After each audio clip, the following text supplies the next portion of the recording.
Calling all detectives.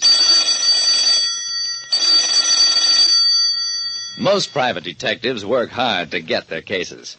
But I once had a case that I was slugged into taking. That is the situation on this page from my casebook. The casebook of Jerry Browning, private detective. A private detective like me, Jerry Browning, gets all kinds of clients.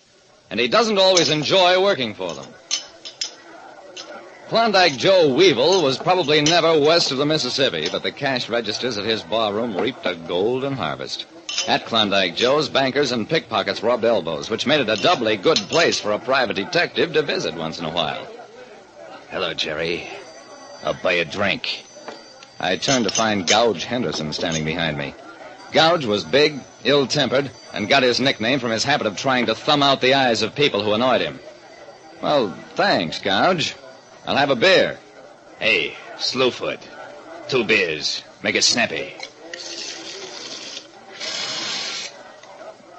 Huh?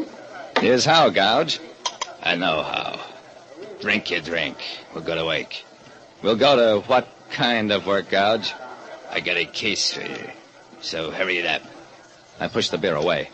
Nothing doing, Gouge. I don't want a case from you. Gouge frowned, flexed his fingers. Are we gonna have trouble, Jerry? I hunched my shoulders. If you make trouble, Gouge, I guess we'll have it. Gouge thought it over for a couple of seconds. Look, Jerry, Klondike is a good guy, so why should we wreck his joint? But let's see you come outside. By this time, I was good and mad. Okay, come on outside. I was watching Gouge carefully. I should have been looking behind me, because as I reached the door... Boys, Jerry has took the case. I refused a case from a hoodlum in a barroom. I was slugged and kidnapped.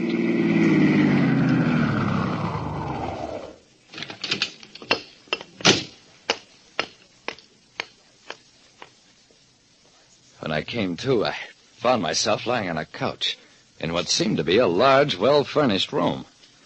I moved my head a fraction of an inch, saw that 4 men were sitting in easy chairs across the room. I tightened my muscles and... I ducked under hands that grabbed at me, and with my fists, elbows, and feet dealt out plenty of punishment until the weight of numbers dragged me down and pinned me to the floor. A big, red-faced man stood over me. Browning, do you know who I am? I stared up into his face. Yeah, you're Tom Medvale. You're wanted for murder. That's right. Only I didn't do it, Browning. I've been framed. I need an honest man to prove it. Will you listen to me? Make these hoods let go of me.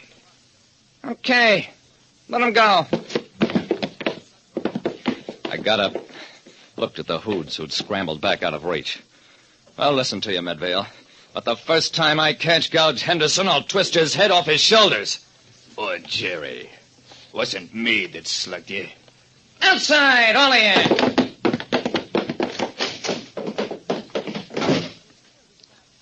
I had to bring you here, Browning. There was no other way to do it. Now listen. Most of what Medvale told me I already knew. He owned a big gambling house out on Woodhaven Road. For a while, there were rumors that Lefty Buchanan, the mobster, was trying to move in on Medvale. One evening, Buchanan came out to Medvale's place for a conference. There were shots, and Buchanan lay dead on the floor of Medvale's office. But I tell you, I didn't kill him. Somebody shot him through the window. Browning, would I be fool enough to kill him in my own place? I thought about that. No, I don't think you would. Browning, find out who killed Buchanan, and I'll take my chances on proving it in court. Well, I'll see what I can do. Thanks, Browning. I trust you.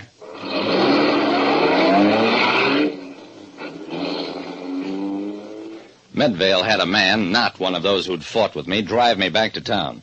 The first thing I did was go back to Klondike Joe's place. Klondike? It's easy for a place to get a bad name if the boss lets hoodlums hang around the doorway and slug customers as they come out. Browning, I don't invite your trade, and I figure to struggle along without it. Okay, Klondike, if that's how you feel about it. I knocked him back against his glassware, strode out of there feeling a little better and a lot puzzled. Klondike Joe had the right connections, made a lot of money, should have been above letting small-time hoodlums waylay his customers. A thing that couldn't possibly happen without at least his tacit consent. The next morning, I decided to go down to headquarters, get a line on how much of a case there was against Medvale. But when I got there...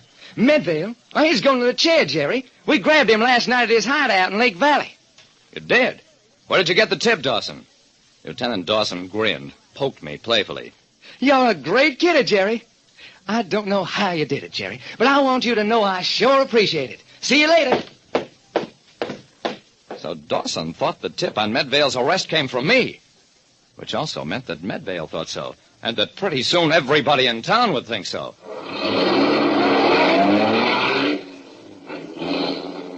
I drove my car out beyond the city limits, put it in a public garage, came back by bus and streetcar, spent the rest of the day in the second balcony of a movie theater. 3 complete performances later, it was 10:30 at night. And I headed for Klondike Joe's place, knowing that I was a target every step of the way. I didn't enter the bar. I wasn't that foolish. Instead, I worked my way around back, found a hiding place under a window of Klondike's backroom office. Then I waited. I waited until 1 a.m, until I saw what I wanted.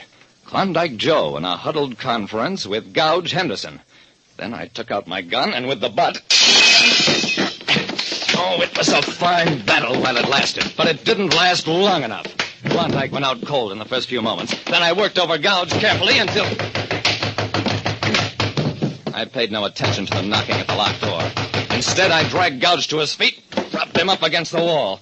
Gouge, first I'm gonna pistol whip you, then I'll twist your head off your shoulders, just as I promised. We can't both live, so you might as well be the one to die. He must have thought I meant it because he talked fast. Yeah, Klondike Joe is the killer, of course. His success made him ambitious, so he figured out a plan to take over both Buchanan and Medvale by shooting Buchanan and letting Medvale burn for it. He had Gouge Henderson's help by promising to let Gouge run Medvale's roadhouse. It was Gouge who betrayed Medvale to the police, led them to believe I was phoning in the tip, so that when I was shot, it would look like gangland vengeance for betrayed confidence. Like I said, in this business you don't always pick your clients, but you can always pick your enemies. Listen next time to Calling All Detectives. Mystery drama, mystery quiz, and a chance for you to match wits with yours truly, Jerry Browning, Private Detective.